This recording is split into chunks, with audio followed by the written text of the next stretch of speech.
Hello FX Sabers, it's that time again, time for me to bring you the next saber off of my bench. It's an MR Anakin Attack of the Clones conversion, retrofit, whatever you want to call it, to a Petit Crouton version 2. And right away you should notice a few things that are different about this saber.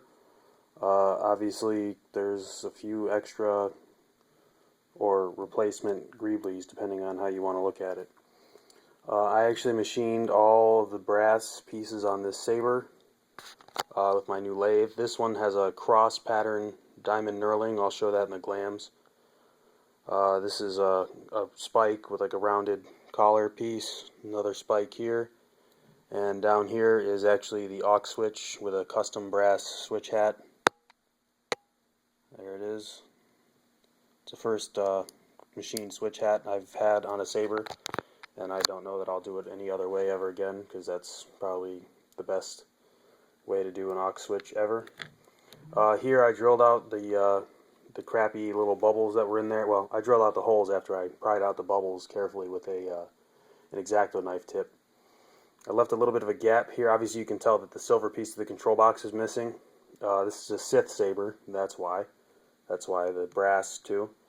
I'm not sure if I said Sith yet, but that's what it is. I left a little bit of a gap here so that you could see the LEDs between the pieces of the control box, and I thought that looked pretty cool. Here I've done something that I've not yet seen. I've not really seen any custom CoverTech knob designs, so I took the liberty of putting a few grooves in there, and then putting some Birchwood Casey in there to blacken in the grooves so that it would stand out a little better.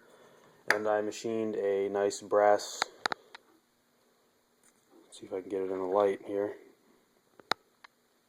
a nice brass, not a standoff, but a just a little, it's like a washer, really custom washer.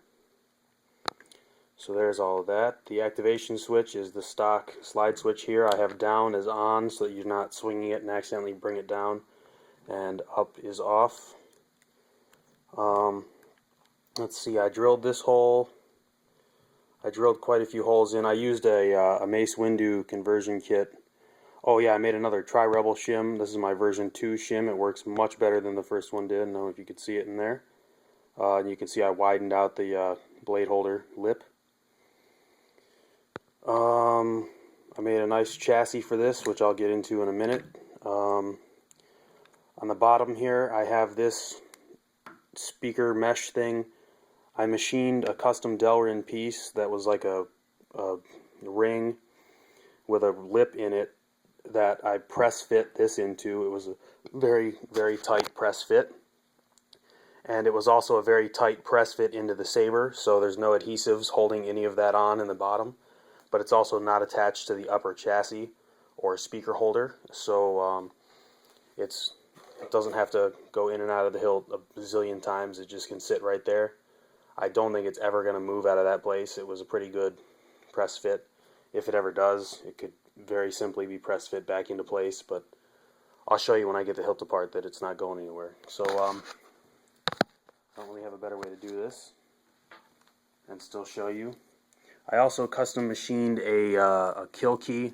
It's really nothing that fancy, but it fits in here while this is closed. So let me unscrew this. It's like a 3-mile thread.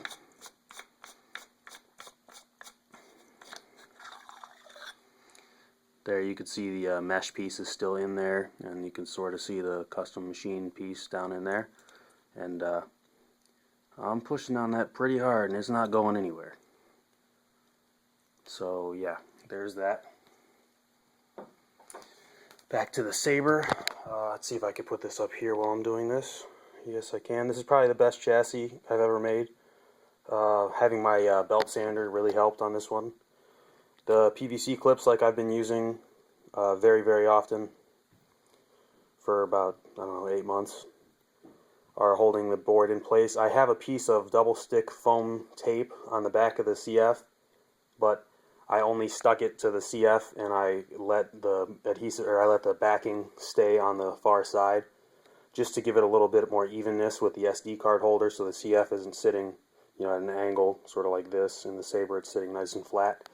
Power extender's here, the resistor's somewhere up in here. This is as far as the hilt opens. It cannot open anywhere else. I guess technically you could take the emitter piece off here, but if you take the control box piece off, this doesn't come off. If you take the band off, you will rip out all the wires that are in this bar graph here. And obviously that's pretty much the only other place it comes apart. Zip ties, like I've been using to hold the batteries in, I didn't really have to recess them on this one because it's such a wide hilt. I used my standard PVC slip joint, and then I machined a spacer up here, and the speaker mount down here also functions as a spacer. The speaker mount piece down here has a recessed lip so that it fit perfectly on this PVC chassis. It was a very nice snap fit, but just to be safe, I put 3 drops of super glue, snapped it on, and then spun it around just to be sure that it's not going anywhere, you know, extra safe. I could still probably get that off if I wanted to, but if I don't, then that's how it's going to sit. So let's pull the kill key out. It's very loud. You're going to pay for all the Jedi that you killed today, Dooku. So as you can see, this is, I don't know if you can tell, this is probably the neatest wiring job I've ever done. And it's not even just because I took more time with it. It's mostly just because I was able to make a neater chassis, which was able to hold the wires a little bit neater. You can probably see I have like 1 dab of hot glue holding the recharge port wires so that they don't go everywhere, and there's 1 dab on the back. I think I have a picture of it, holding the wires that go to the flash on clash, or the power extender, from the bottom of the board. Just little things like that to hold them in place, not to insulate them or any of that kind of stuff that you shouldn't really do. The set screw is right, it's right here, and I don't think I have that wrench with me right now, so I'm not going to be able to fully put a blade in, but I will be able to show you guys what it looks like. Let me go ahead and put the back end on this Sabre. Obviously, since this, you might not know this, but the this clamp piece is plastic, and this metal piece threads into the plastic piece. Now, I have not cross-threaded it yet, but it appeared to have been cross-threaded when I got it, and it didn't. It was sort of offset, so it's got to be handled pretty gently. I did not illuminate these because I didn't have any really small SMD LEDs on hand, and it also would have probably required a mill to get a nice slot out, because the blade holder is right there. The blade holder ends right here, so obviously it goes all the way back to here. As you can see, again, this fits nice and flush and it hasn't moved. Let's go ahead and fire the Sabre up. You can tell it's really, really loud. Here's the custom machine brass switch hat.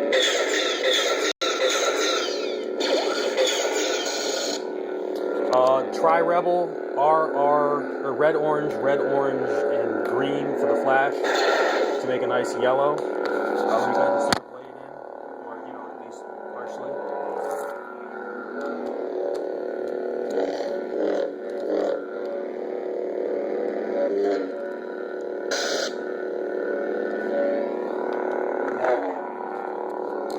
There we go. These Tri-Rebels, I'm really liking them. They are super bright. And it's really nice. Hang on a second.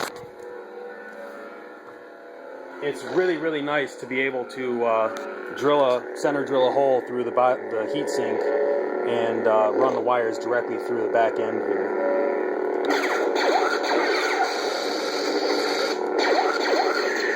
As you can tell, it's broad daylight out, so it's not going to have the full effect, especially since it's not seated all the way in the blade holder at the moment. But very loud, very sensitive, very nice conversion.